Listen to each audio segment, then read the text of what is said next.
You see how when you look at Earth, like from Google Earth, you see a lot of those big deserts going across.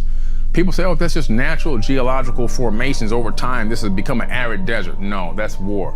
If you go to Egypt and stick your hand deep in the sands, eventually you're gonna come up with balls of glass. How can you get glass and sand?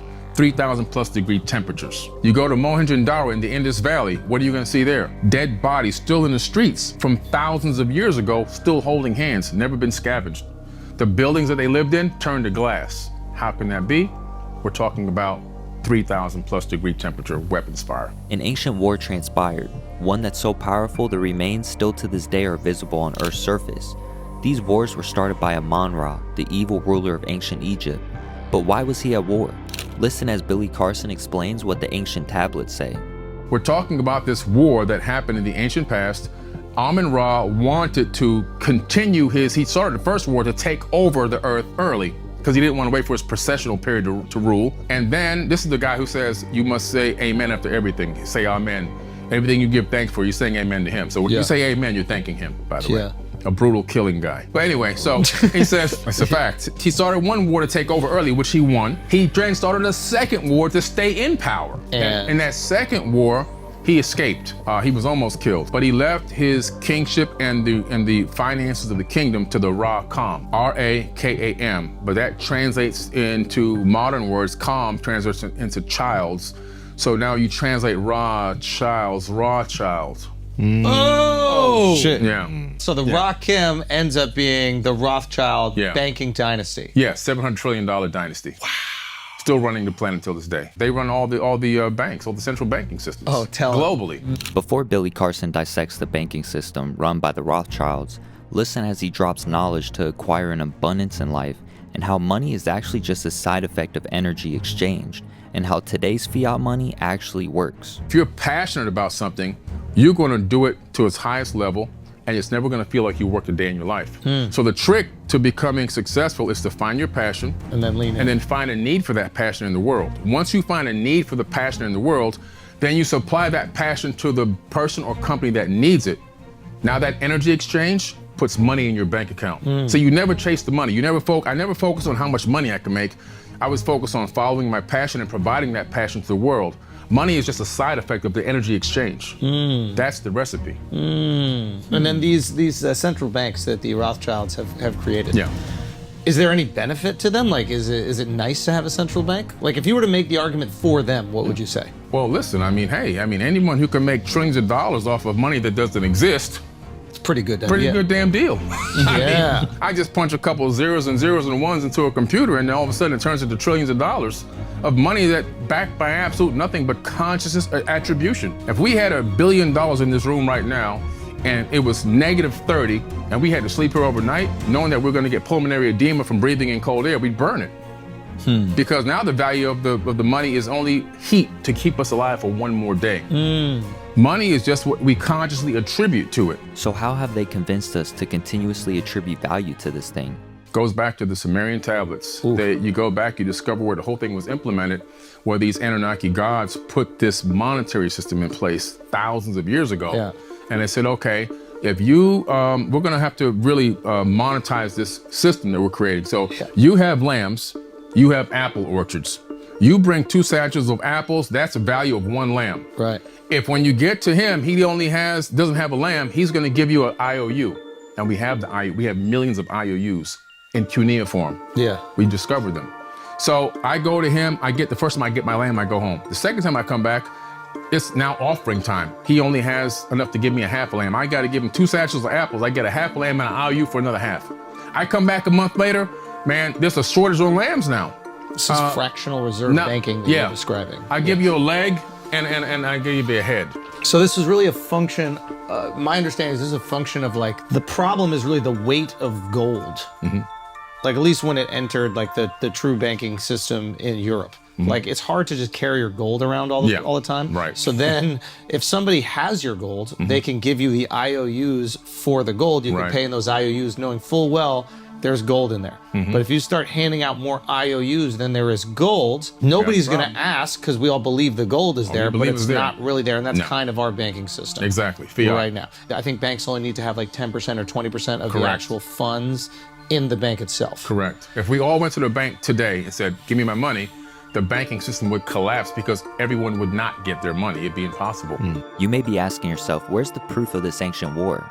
Well, we have discovered a very interesting scenario in Mohenjo-Daro. Listen as Billy Carson explains what happened here. Mohenjo-Daro, in this valley, the buildings turned to glass, the sand turned to glass, and the bodies are still laying in the street right now today, holding hands, never been scavenged by animals. Dead bodies still laying in the street thousands of years later. And nobody guess what? they just lay there? No one's covered them up? Nobody's covered them up. Yeah, when you put a Geiger counter over them, higher than background level radiation. This is evidence of a nuclear war or nuclear type of Go back to the war. other, that one there? That one's insane. Yeah. There's bodies that are sitting on the edge of steps next to their own buildings that they lived in. The building is turned to glass. That's 3,000 plus degree temperature weapons fire. Now, what's the conventional explanation for how these people died? They have no idea. And that building, those stones are vitrified, which means 3,000 plus degree temperature. You know, what could have caused that level of temperature, an energetic release? Well, it could have been a low atmosphere asteroid. But then their bones would have been splattered apart and broken up into pieces. Good call. Yeah, that's a good call. They don't seem to be broken apart. No, they're not broken apart. Right. That impact would have shattered the bones and spread them out over a great Right, distance. but without impact, even if you just look at the one that burst in the atmosphere in Tunguska, it just flattened trees. Flattened everything, all the I trees. think it's some insane, like 1 million acres or something crazy. Yeah, so those bodies would be toast because the trees were ripped apart. The buildings would have been flattened. The legs would have flown off. Right. There's no way they would just be laying there like that. They don't have any evidence of any injury, of any kind of attack or any cutting or like swords or anything. They just all got cooked. Right. And then in the tablets it says that the evil wind moved over the land after they released these weapons. Enki goes to his father Anu and says, hey, can you stop the evil wind? Because he had fallen in love with some people, and down there. And he's like, there's nothing I can do. He said, get in your sky ship and forebode. That means get the hell out of here. And he said the people's hair was falling out. Their eyes were bleeding. Their nose were bleeding. Their fingernails were curling off. That sounds like radiation sickness. Whatever struck or whatever energetic weapon it was, it could have been might not have been a weapon. Whatever it was, it seems like that shock wave reached them at some point, and whatever was in that wave just killed everybody. That's what it did. But this doesn't just pop up in one ancient text. This event is documented by many different ancient tablets. When you look in the other texts, the Mahabharata and the Bhagavad Gita, you find out about these wars also. They're recorded. They have weapons called the Brahma Astra and the Brahmahanda weapon. And these weapons, what they describe them as doing, duplicate what you saw there. They describe them as weapons that once released can't be revolted or can't be turned back, and that they will obliterate any area, any city. And they say that one of the weapons can destroy any man on 3 worlds. Crazy stuff. And this is where Oppenheimer got his famous quote when he obviously tested the nuke, right? Now I have become death, destroyer of worlds. He got that from the Mahabharata. Yeah. What a great quote to say after you detonate the first nuclear bomb. Oh, man, crazy. What a great quote. They were fighting with each other. And evidence of these wars can be found in the book of Deuteronomy in the modern day Bible. These gods, and I do mean gods with an S, because everywhere in the Bible where it says God singular, it's actually a mistranslation. The actual, if you backwards look up the translation in Arabic and then down to Aramaic and everything else, you find out it's gods plural. They were fighting each other over resources and people and control of the planet. So that's why in the book of Deuteronomy, God tells people, go to this city, and it's like a far city away. They don't even know that these people exist. They go over there to kill them. He says, kill the women, kill the children, and bring the spoils of war back to me. And you see these wars in the Mahabharata, the Bhagavad Gita, the Bible, the Sumerian tablets. And these wars are just nonstop. The Indian Vedas, they had gone rogue out here on this planet and then began to fight over people and populations and resources. Now you may be wondering, is there evidence of these beings other than the pyramids of Egypt and the unexplained structures around the world? Well, listen to Billy Carson explain what transpired on a NASA mission to the moon. And don't just take his word for it. Listen to what the astronauts themselves have said they seen on the moon's surface. I researched the Clementine mission years ago. NASA and the United States military sent a military, at that time, it was a top secret mission called Clementine. It was a low lunar orbiting satellite to go to the dark side of the moon. And when I saw the name Clementine, I knew right away, this thing ain't coming back. And as I began to dig deeper into the declassified documents, of course it never came back. My darling Clementine, you were lost and gone forever. Wow. And I was right. And sure enough, it hit something on the dark side of the moon, which is really just the backside. It's not really dark there, but it hit something, but it sent back about 20 gigs of data. And these images are available to the general public. They've been declassified, and there are strange anomalies on those images. This is pre-Photoshop, pre-everything. Things that shouldn't be there that look like broken structures and junk and things that just seem to be laying around. So I think it was a reconnaissance mission to gather intel and data, which is probably why China's gone to that far side of the moon as well, because they're probably going to, it's a race to see who can capture ancient technology and then reverse engineer it and then weaponize it. That pyramid right there is very famous. That's a very old image. That's on the moon. There should be a link to that. There's a lot of that particular one's been around for years and years and years. It's kind of hard to think that were formed by natural. That one's very strange looking, because the way it points at the top and has flat sides, if that's real, that's interesting. Yeah. The angle is so unnatural looking. The evidence doesn't stop here. Our DNA holds a key to the unanswered door. Listen as Billy Carson explains what happens to our DNA in the past and why humans are all types of different races today. That goes back to the Tower of Babel incident in the Bible, which comes out of the Sumerian tablets. Okay, explain what ancient Sumeria is real quick, because we keep referencing it, and I also want to understand. Well, ancient Sumeria is a location right now would be Iraq. Right. All right, and Iraq, which at that time was extended part of what Africa actually is, believe it or not.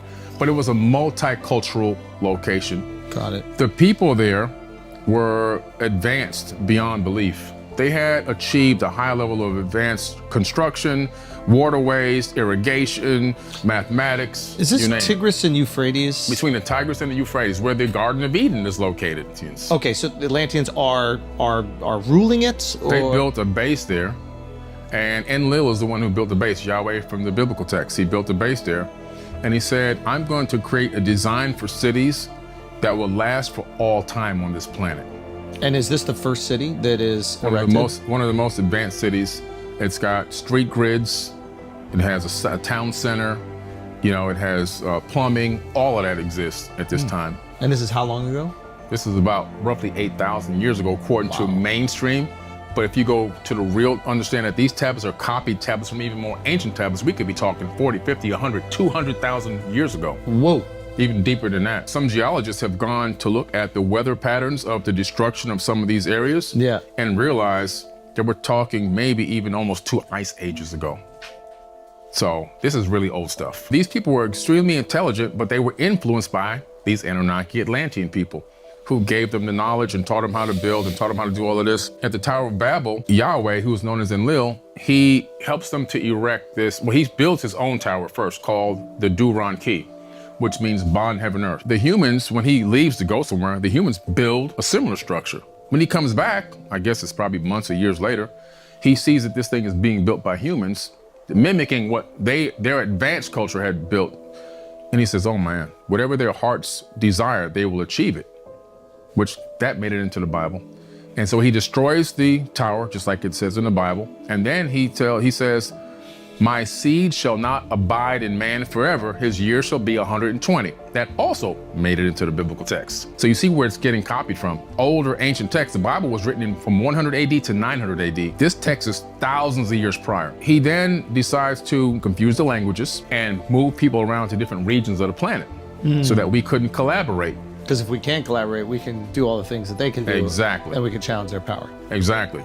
This is where the genetic modification came in. That 120 statement is powerful because at Harvard University, they just discovered that the lifespan of a human being maxes out at about 120 years. Yeah. And that's under the most pristine conditions, no poison. That's blah, blah, organ blah. failure and all these other things. Not counting cancer, outside sources. Exactly. But how long can your organs really live for? Yeah. So that's where the genetic, now the scientists said, look, chromosome number 2, something happened to humans. It was taken out and fused together, right? Instead of having 48, we got 46. Why is that? Fused together, 2 telomere caps put on the end, limiting our lifespan. Okay, so not only is our DNA genetically modified and proven by scientists around the world, but the timeline of this happening on a natural evolution scale would take millions of years to develop. So the timeline doesn't add up compared to when humans came about. Listen as Billy Carson explains this timeline and why he believes the only other answer for this change is our ancient ancestors. We know that there was a genetic mutation around the same time, they're saying 200,000 years ago, the same time the tablets are roughly estimated to be written originally about this Tower of Babel incident. So it's like ancient text and modern science is almost collaborating with each other. And you're saying, man, what? Wait a minute. So the geneticist said it's an artificial mutation. He said, well, who did it? They said, we don't know how it's done. They said through natural evolution, it would have taken millions and millions of years to happen. But it was expedited. Now, how did Anunnaki did it? How do we guess they did? This can explain the DNA modification scientists have discovered with our chromosomes being 46, where 2 of them were fused together in the past. But what about races? How did different looking people come about according to the ancient tablets? How do we get the races now? Me and you aren't dark because our cousins were working in the sun. Don't believe that. It's foolishness. Okay? You're not light skinned because your uncles and aunts were working on top of a mountain in Russia. No. What they discovered was between races, there's a 2% variance in DNA and genes. 2% would take multi-millions of years through natural evolution. Didn't take that long, only took 200,000 years. So what's going on here? Oh, I understand what you're saying. Yeah, because we're branded.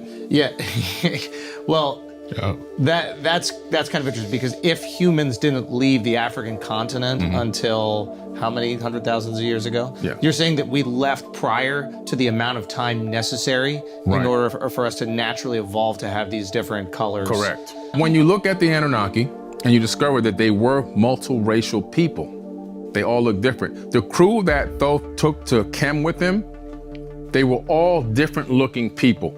Even one of the person had married a woman from another planet, according to these texts, not according to me. But when he said, go around the planet and duplicate what we did here. So now I go, you and I, we're already in Africa, right? You go to Europe, you go over to Mesoamerica, and you are ruling over people. Now, what does a farmer do right now if they have cows? They brand the cow. So in case my cow wanders off, you know, that's Farmer Jim's cow. We got to get it back to him. So everybody made their people look like them. That's right. So they knew these are our property. Let us make man in our image. Whoa. I believe my hypothesis is that we are genetically branded people for the people that we were ruled over by. Whoa. So what color do we all start as? No one knows. There's only one reference in the Sumerian tablets that references the people that took the brunt of a bomb that got dropped in ancient times. And they call them the black-faced people. And it said that the evil wind took them over and their hair fell out and their nails fell off and their eyes were bleeding. It's like radiation sickness. That's the only reference we actually have of the way anybody really look, other than the hair. They talk about hair in the Epic of Gilgamesh. They talk about locks, but does that mean locks like you just have long hair, or does it mean dreadlocks? We don't really know. But it's interesting. Also, white people get dreadlocks too. Yeah, it's true. So it's interesting. So, so you don't know. We don't really true. Anybody who's making hard factual statements like that, they're just making it up. In the Garden of Eden, it was actually Edin. All right, and Enlil, he was known as Yahweh. He was the Lord. He was known as Satan, the Lord of Eden. Satan, the Lord of Eden, and Eden was an outside laboratory. And in this laboratory, when you read these texts, even some of the apocrypha texts, like the Book of Adam, which was left out of the Bible, you discover that this was a mating ground.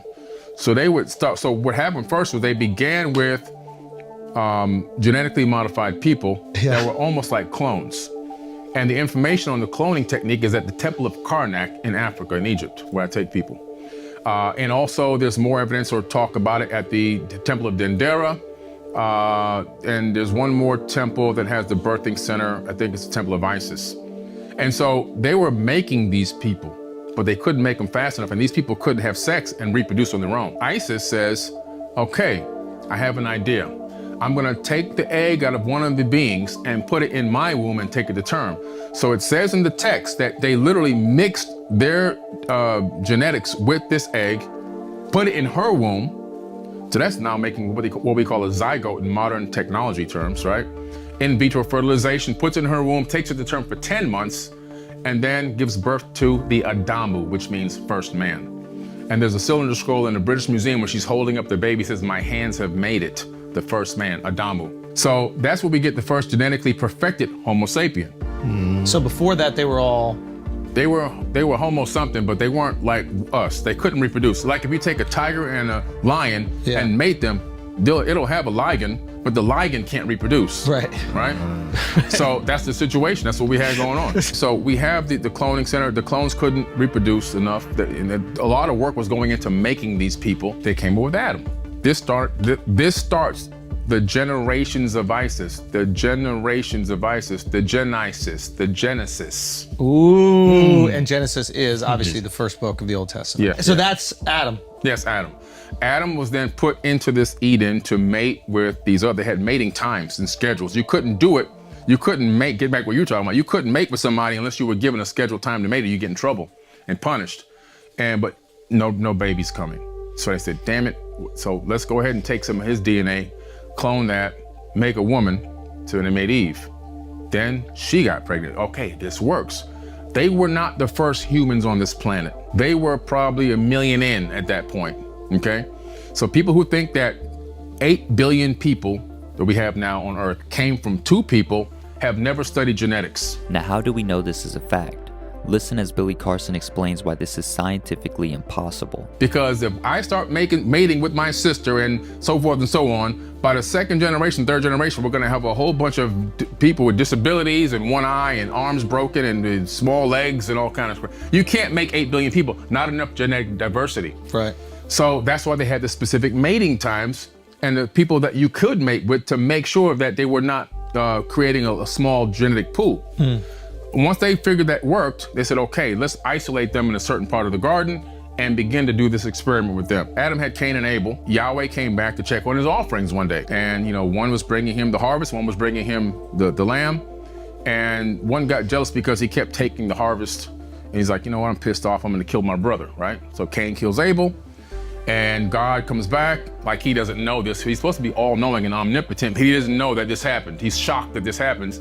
And he says, I got to kick you out of the garden. And so Cain says in the Bible, he says, the people out there will kill me. Wait, what people? I thought there's no people. I thought there was no people out there. There's people out there already. Matter of fact, they might be barbaric. So he says, don't worry, I will put my mark on you. See, that's the brand. Put my brand on you. So he said, so that they will know your minds.